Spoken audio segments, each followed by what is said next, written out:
Olá, sejam muito bem-vindos e bem-vindas. Este é o Blue Team Academy. Então, pega o seu café e vamos falar sobre segurança da informação.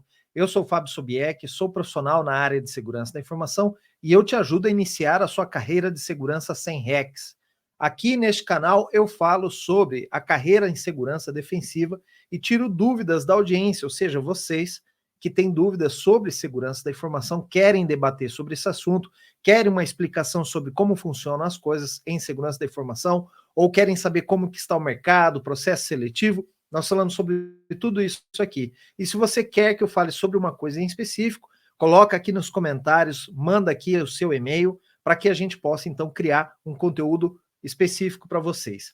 No episódio de hoje, nós vamos falar sobre passwordless, esse tema que está na moda, tem muitos fabricantes oferecendo essa nova funcionalidade, esse produto, mas vamos debater alguns desses pontos, que ainda tem alguns vendors, alguns fornecedores no mercado que não estão adequados com esse tema, tá ok? Mas antes da gente começar, eu quero pedir, se você gosta desse tipo de conteúdo, não esquece de seguir o nosso perfil, não esquece de compartilhar isso com outras pessoas que também têm interesse em trabalhar na área de segurança da informação, querem aprender a trabalhar na área de segurança da informação, porque aqui esse conteúdo é totalmente gratuito e você pode mandar suas dúvidas. E são coisas, né, que a gente vai falando aqui todas as semanas que vão te ajudar no seu dia a dia para você ir aprendendo sobre segurança da informação. Então, se você gosta desse conteúdo, segue, compartilha com todos os seus amigos, suas amigas que também querem trabalhar nessa função, tá ok? Então, vou chamar a vinheta e aí a gente começa com o nosso tema principal.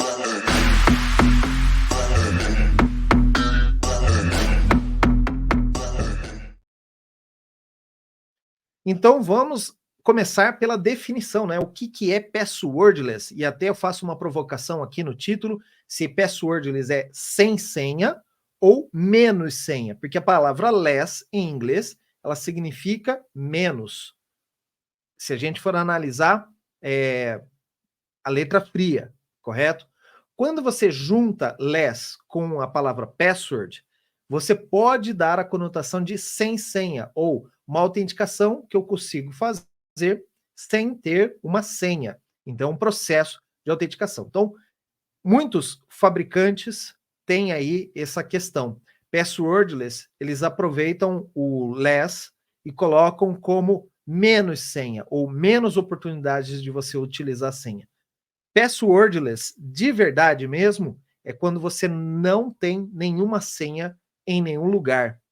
Você pode, e algumas pessoas não sabem disso, mas você pode, por exemplo, no seu Active Directory, tem uma configuração onde você remove o campo senha de todos os seus usuários dentro do Active Directory. E outras plataformas de autenticação, outras bases de usuário, como LDAP, OpenLDAP e outras, também você pode eliminar esse campo de senha, ou seja, o teu usuário não precisa saber a senha da autenticação, né, a senha do usuário, porque ele tem outros métodos de autenticação. E para nós falarmos de outros métodos de autenticação, então, se eu não vou usar a senha, o que eu vou usar no lugar então? Nós precisamos entender o que é o multifator de autenticação. E existem categorias de múltiplos fatores de autenticação. Provavelmente você já ouviu falar, mas entre essas categorias nós dividimos, como profissionais de segurança, métodos de autenticação que são aquilo que você sabe, que, por exemplo, pode ser uma senha, pode ser um PIN, que é uma senha numérica. PIN é Personal Identifiable Number. Então, todo PIN ele tem que ser numérico. Não existe PIN com caracteres alfa, somente numéricos. Ou, por exemplo, pode ser uma resposta a uma pergunta secreta. Sabe aqueles sites que você entra e você tem que preencher lá 3 ou 4 perguntas que só você sabe responder? Na teoria, então, aquilo é aquilo que você sabe. Então, são métodos de autenticação com aquilo que você sabe. Também existe uma outra categoria, que é aquilo que você tem. E aí, aquilo que você tem é um método de autenticação que você carrega com você. Hoje, por exemplo, o Google, ele está utilizando um método de autenticação chamado Passkey. O que é o Passkey? significa que entre o seu celular ou o seu computador, que você pode também utilizar Passkey no seu computador, e o Google, entre esses dois dispositivos, eles trocaram uma chave de criptografia e essa chave de criptografia ela reside dentro do dispositivo. Então, por isso chama Passkey. E para você abrir esse cofre no seu dispositivo, ou no seu celular, ou no seu computador, você precisa fazer uma autenticação no dispositivo. No iPhone, por exemplo, eu posso usar o Face ID ou o Fingerprint. No Android, também posso usar reconhecimento facial ou Fingerprint e outros métodos, né? Posso usar até a minha senha numérica, o PIN do aparelho celular. No computador, boa parte dos passkeys são protegidos pelo Windows Hello, quando você é usuário do Windows.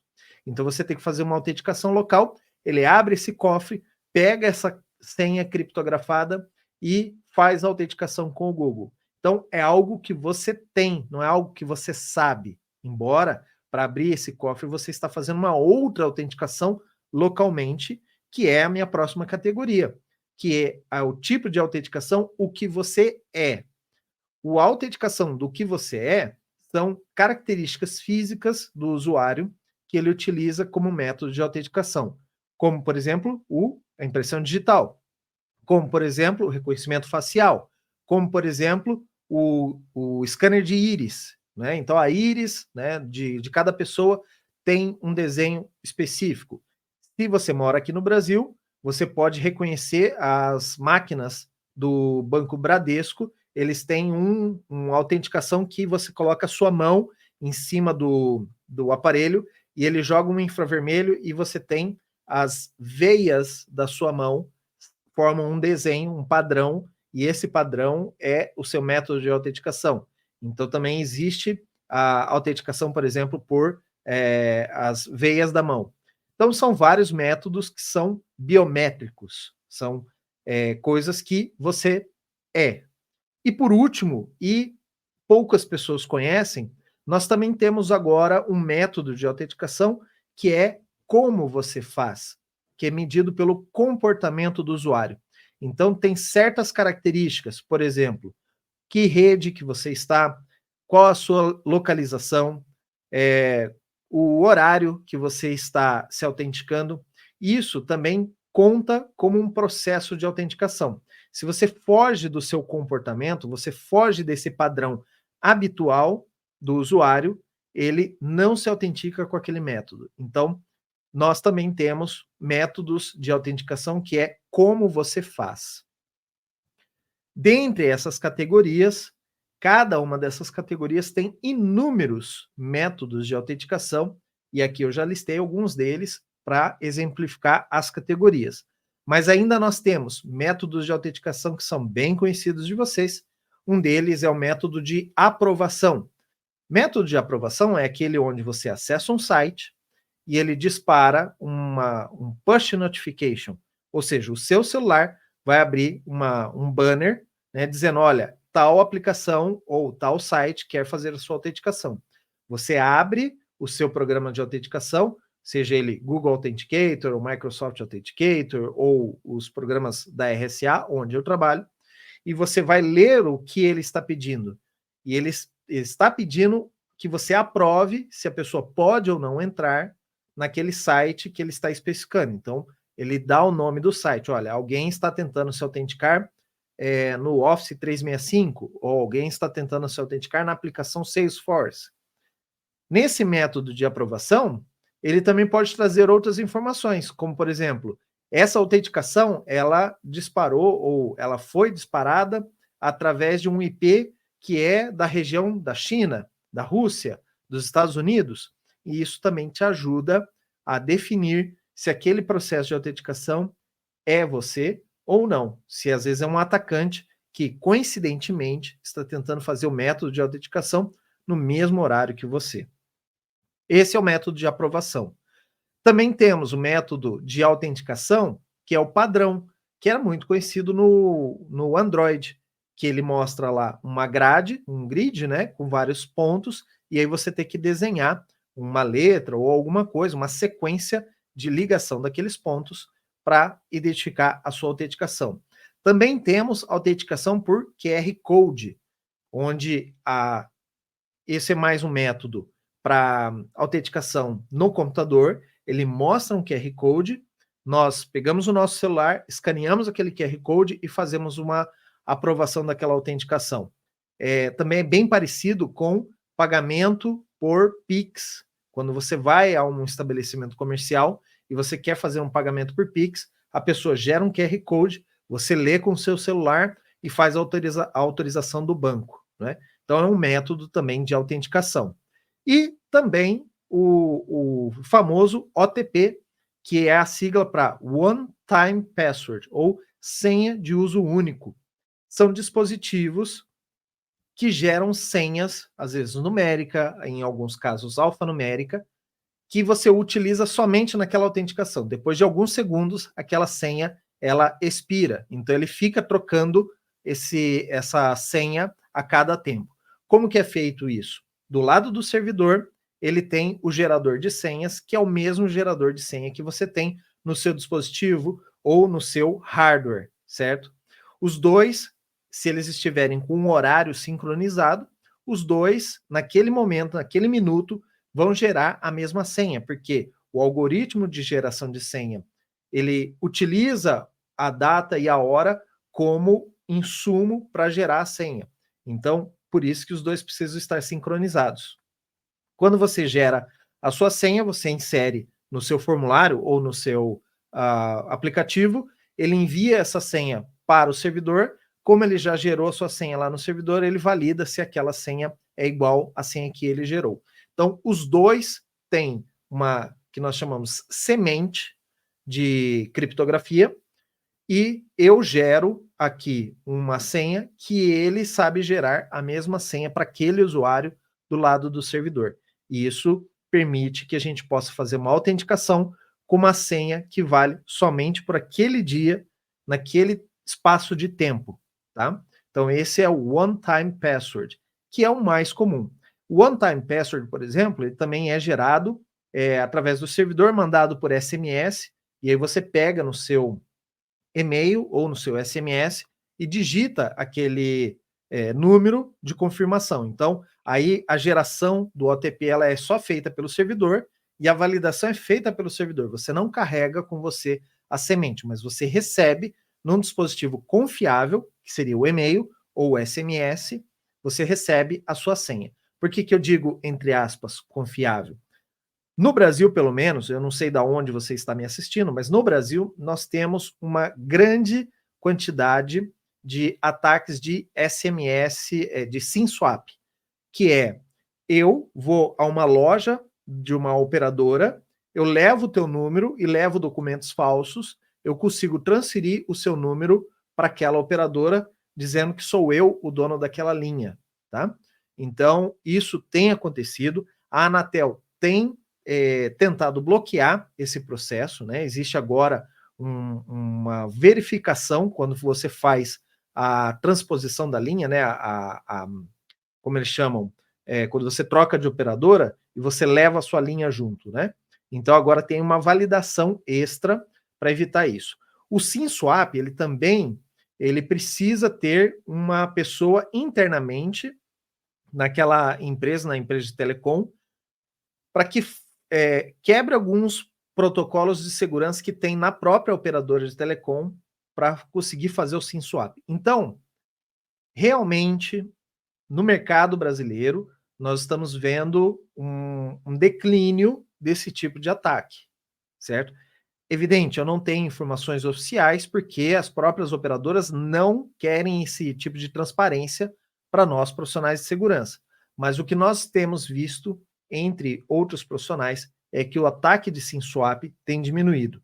Então, algumas empresas não gostam de utilizar o SMS para receber um OTP, porque ele pode ser facilmente desviado para outro tipo de aparelho, e aí o teu processo de autenticação se torna falso ou falho, não é? Uma coisa que é bem importante a gente lembrar é que desses vários métodos de autenticação que nós temos disponíveis, eu acho que hoje nós temos mais de 20 métodos de autenticação diferentes, tá? Falei alguns deles aqui só. Cada método, ele tem um motivo de uso, certo? Então, por exemplo, o OTP via SMS, para que ele serve? Ele não serve somente para reforçar a segurança da autenticação, mas ele mostra ou ele consegue provar para mim, para a empresa, que você realmente tem acesso àquele número de telefone. Então, ele também tem a função de ser um validador do número de telefone. Senão seria muito fácil. Eu colocaria, por exemplo, um cadastro de clientes aberto para a internet e a pessoa vai lá e digita qualquer número de telefone que não é o número de telefone daquela pessoa. Aí ele promete fazer um pagamento parcelado para mim, ele paga a primeira parcela ali no ato e a segunda, a terceira parcela ele já deixa de pagar do produto. Quando eu ligo para aquele número de telefone, é um telefone de outra pessoa, não é da pessoa que realmente fez a compra. Então, o SMS por telefone, ele tem o OTP por SMS, ele tem a função de validar que realmente aquele número de telefone é seu, te pertence. Da mesma maneira, o SMS por e-mail. Quando eu mando SMS por e-mail, não, um OTP por e-mail. Quando eu mando um OTP por e-mail, ou eu mando um link por e-mail para você clicar naquele link, é para você também confirmar que aquela conta de e-mail é sua, é de sua propriedade, é uma conta de e-mail válida, porque todo mundo pode entrar num cadastro de cliente, colocar o e-mail @a.com e o formulário vai deixar passar. Ele não tem como validar se aquele e-mail é de verdade, se aquele e-mail recebe e-mails, se aquele e-mail, por exemplo, ele tem, ele existe ou alguma coisa assim, tá? Existe uma outra ferramenta que pode fazer essa validação de e-mail, inclusive eu vou falar sobre essa ferramenta algum dia em algum vídeo aqui. Mas, para você validar que aquele e-mail é verdadeiro, você pode usar um OTP por e-mail. Da mesma maneira, por exemplo, o QR Code. Em que caso que eu, Fábio, utilizo o QR Code como autenticação? Quando eu preciso comprovar para a empresa que o usuário ele está de posse do seu celular e ele está de frente para o computador. Porque o que pode acontecer? Imagina um diretor de uma empresa, e aí ele foi viajar de férias com a família. Chegou lá na Europa, ele teve algum problema e ele precisa se autenticar no banco. Só que ele não quer, ou ele quer, por exemplo, que a secretária dele se autentique. Então, ele liga para a secretária e passa o número da conta dele e agência, e ele passa a senha dele do Internet Banking. Como que eu posso assegurar que esse cara que está acessando ali no computador é realmente o dono daquela conta? Se eu fizer uma autenticação por QR Code, por mais que o chefe passe para a secretária os dados da agência, da conta, a senha, ou mesmo o número do OTP, essa pessoa não vai conseguir fazer a autenticação, porque não tem como, ou até agora, né? Vamos deixar essa ressalva. Até agora, não tem como você pegar um QR Code de uma tela, enviar por WhatsApp, a pessoa autenticar lá no aplicativo, na outra cidade que ela esteja, e depois o processo continuar, certo? Então, é óbvio, você pode me dizer assim, mas ele pode mandar o QR Code para a esposa, e aí o cara abre o aplicativo, escaneia. Sim, tem maneiras. Mas, de maneira geral, o QR Code ele tem essa função de garantir ou tentar garantir que a pessoa está de frente ao computador. Então, o QR Code serve para isso. E existem métodos também, por exemplo, que são mais rápidos, métodos que são utilizados quando o computador ele é compartilhado. Imagina você está num hospital e aí você é enfermeiro, tem o médico, tem o auxiliar de enfermagem, todos eles ali utilizam o mesmo computador para consultar um medicamento, para consultar um prontuário de um paciente, e aquele computador é compartilhado. Isso também em piso de fábrica também ocorre muito, né? Computadores compartilhados.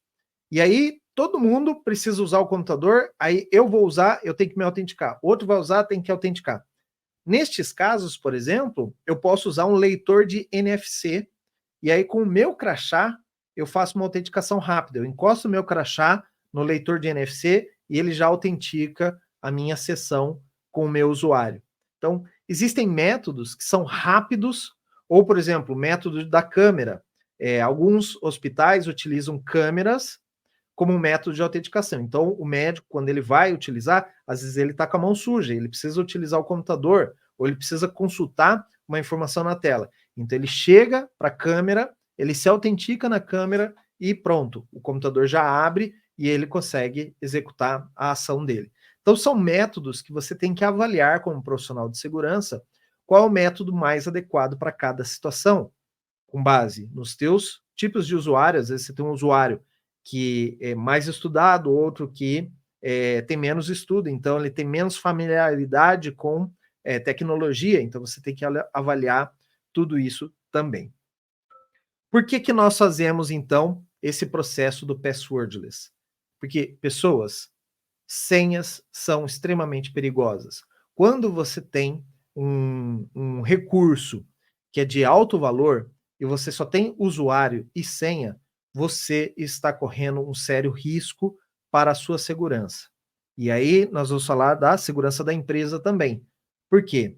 Vamos imaginar, por exemplo, você deixaria a tua conta corrente somente com usuário e senha? Não, né? Você provavelmente gostaria de ter algum outro mecanismo de autenticação, porque, primeiro, as pessoas utilizam senhas duplicadas, ou seja, a mesma senha em lugares diferentes. No site A, no site B, no Google, no Facebook, utilizam a mesma senha. Se ocorrer um vazamento de um site que provavelmente o Google não vai permitir, ou ele tem uma segurança muito forte, dificilmente vai ocorrer um vazamento de senhas do Facebook ou do LinkedIn. Do LinkedIn já teve, mas desses grandes, essas big techs. Mas às vezes, o usuário vai lá e coloca num site de receita a mesma senha que ele usa na empresa. E aquele site de receita vaza, né? Tem um vazamento de base de dados. E aí, a gente até recentemente teve um vazamento aqui no Brasil de um site. Posso depois dar mais detalhes sobre isso. Mas essas senhas, elas foram quebradas e abertas.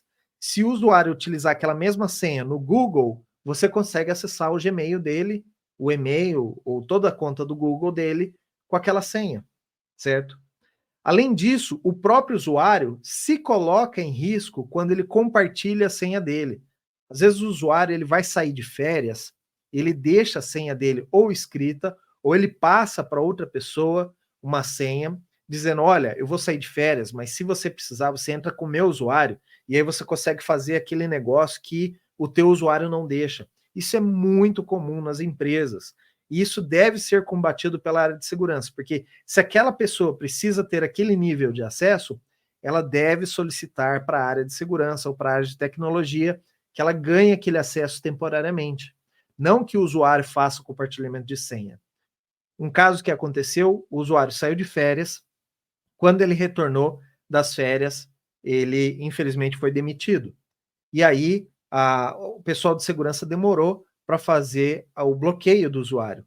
E alguém já tinha a senha dele, certo? Então, como soube que ele foi demitido, a pessoa entrou com a senha dele, do usuário demitido, porque ainda não tinha sido dado baixa, e apagou todos os dados da empresa. Então, isso pode acontecer, o compartilhamento de senhas pode ocorrer e é um alto risco para a própria empresa.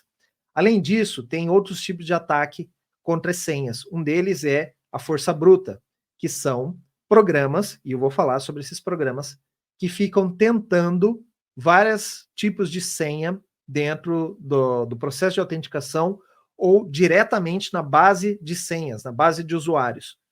Caso você não saiba, a maioria dos programas, quando ela grava uma senha num banco de dados, ela grava essa senha no formato de hash.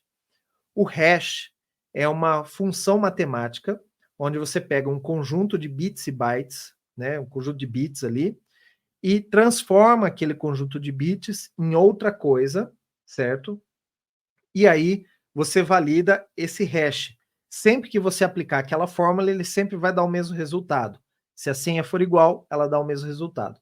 Então, o que ocorre em algumas empresas é o vazamento dessas senhas em formato de hash, e aí existem programas que tentam quebrar essa senha, esse hash de senha. O que, que ele faz? Ele não precisa quebrar o hash, ele pega vários tipos de senha, 0000, 0001, 0002, 00, transforma isso em hash e aí ele compara. Esse hash é igual ao hash que eu tenho armazenado? Não. Esse hash é igual ao hash que eu tenho armazenado? É. Então, essa senha aqui, dessa pessoa, é essa senha aqui, 0002, né? Ou 1, 2, 3, 4, 5, 6. Além da força bruta, existe também o dicionário de senhas, que é muito mais rápido que a força bruta. O dicionário de senhas é uma lista de um arquivo texto, uma lista de senhas que já foram utilizadas por outras pessoas. E por incrível que pareça, boa parte das senhas que são utilizadas no dia a dia tem a ver com o time de futebol, ou o país, ou a cidade onde a pessoa mora, ou o ano de nascimento. Então, esse vínculo do usuário com a senha dele, isso entra no dicionário de senhas, e aí o programa, ao invés dele testar vários tipos de senha, ele testa somente aquela lista do dicionário, ele só aquela, aquele conjunto de senhas que normalmente as pessoas utilizam.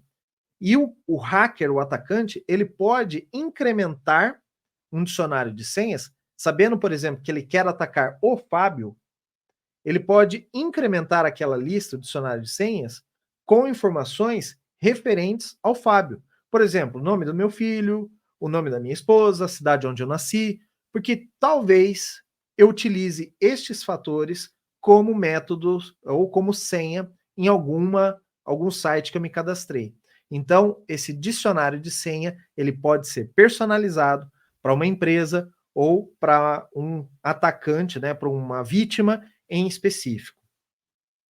Os softwares que fazem esse quebra de senha, entre eles, né, os mais famosos, estão o John the Ripper, né, que é o Jack Stripador. Esse é um programa muito antigo. Eu me lembro que bem no meu comecinho de carreira, lá em 1900 e alguma coisa, eu já usava o John the Ripper para fazer quebra de senha, principalmente quando eu esquecia ou uma senha de um Excel ou uma senha de um zip. Ele também faz esse tipo de trabalho, tá? E ele também quebrava as senhas do Windows NT na época, de uma maneira bem rápida até. Então era bem legal de utilizar. Existem, por exemplo, quebradores de senha, como o AirCrack, que serve para quebrar senhas de Wi-Fi. Então ele fica mandando você especifica qual a rede Wi-Fi que você quer executar seu ataque, e ele fica testando várias senhas no Wi-Fi até, né, ele dispara ao mesmo tempo dezenas de requisições, e quando uma requisição retorna como ok, ele te avisa, olha, a senha é essa. Então o AirCrack ele serve para quebrar senhas de Wi-Fi. O Hydra, que também está dentro da distribuição do Kali Linux, o Hydra é um dos mais utilizados hoje para quebrar a senha. Ele também tem a função de analisar esses hashes, né? Ele consegue vasculhar uma base de hash e validar se aquela senha está dentro daqueles hash. E tem o Medusa e o Hashcat, que eu confesso, eu não conheço, mas eu peguei de uma lista aqui que um colega meu me passou, e eu vou dar uma conferida nestes aplicativos também. Pelo que eu já validei, já tem no Kali Linux, ou tem como você instalar no Kali Linux, para você também fazer, mas também não foge muito do que o Hydra faz, o John the Ripper. Às vezes um ou outro vai fazer uma função diferente, ou vai fazer de uma velocidade diferente, então vale a pena você validar, certo? Dentre essa questão do bloqueio, do uso de senhas, você pode me falar assim, mas Fábio, aqui na empresa onde eu trabalho, ou determinado site que eu acesso, se eu entrar 3 vezes a minha senha errada, ele bloqueia o meu usuário.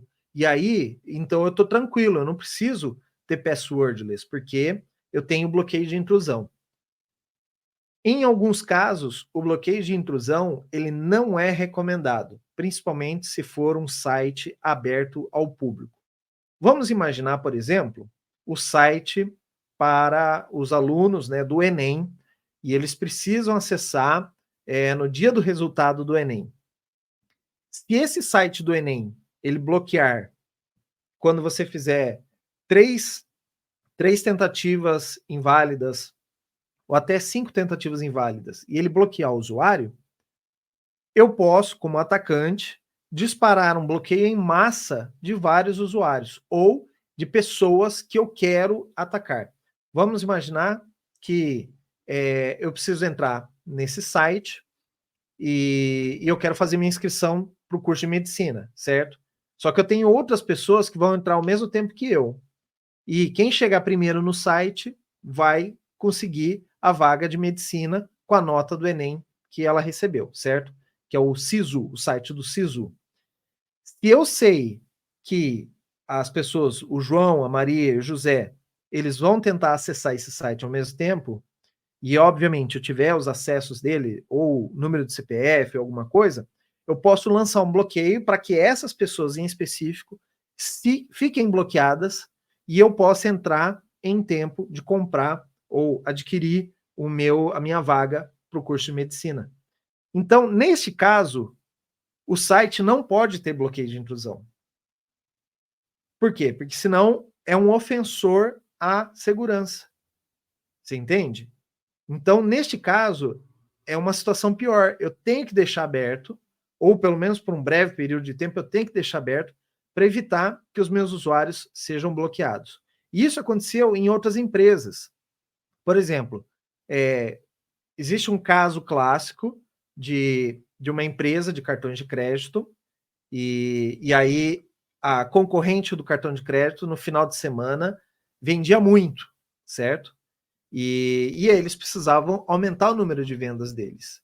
Então, o que, que eles fizeram? Eles contrataram pessoas para ficar enviando mensagens inválidas, né, fazer um denial of service no cartão de crédito que vendia mais no final de semana, ao ponto de as pessoas que utilizam aquele cartão de crédito não conseguirem passar na maquininha, sempre dava negado, sempre dava offline ou não conseguir contactar o servidor e tudo mais. Aí a pessoa tinha que usar o outro cartão de crédito. Então, entre aspas, vamos imaginar, eu tenho Mastercard e eu tenho o American Express. O Mastercard não está passando. O que, que eu vou fazer? Eu vou pagar com o American Express. Então, nesse ponto, a American Express sairia ganhando em número de vendas. Por quê? Porque a rede do Mastercard estava inundada de requisições. Então, mesmo processo. Então, em certos momentos, o bloqueio de intrusão ele não é indicado como um método. Por isso que o passwordless ele pode ser uma solução mais elegante e que você não precisa se preocupar, então, com esses métodos como bloqueio de intrusão ou um ataque em massa dos seus usuários.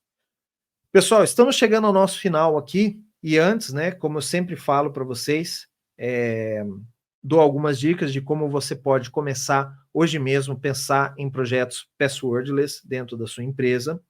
Mas antes da gente partir para o nosso final, eu queria que você deixasse um like aqui, se você gostou desse conteúdo, deixasse seu comentário, se eu falei alguma coisa aqui que é interessante, se eu te ajudei de alguma forma, e obviamente compartilhar esse conteúdo com outras pessoas, tá ok?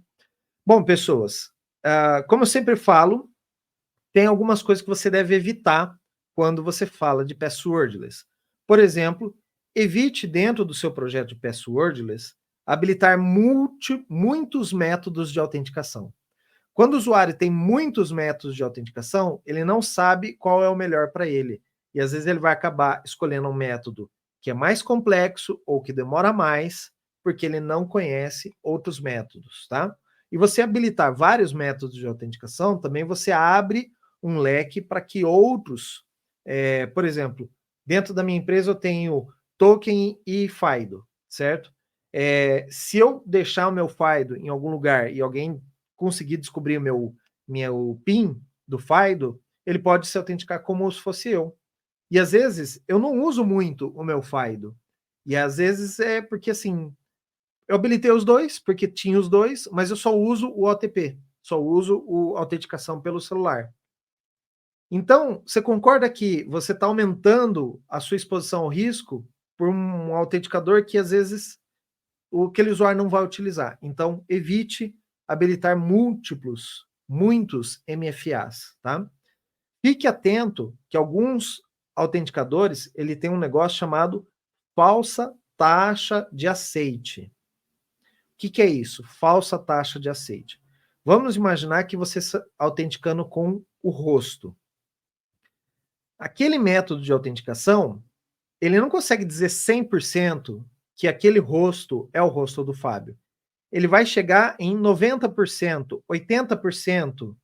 Se eu tiver, por exemplo, troquei meu óculos, ou se eu estiver usando um boné, ele vai diminuir essa taxa de aceite.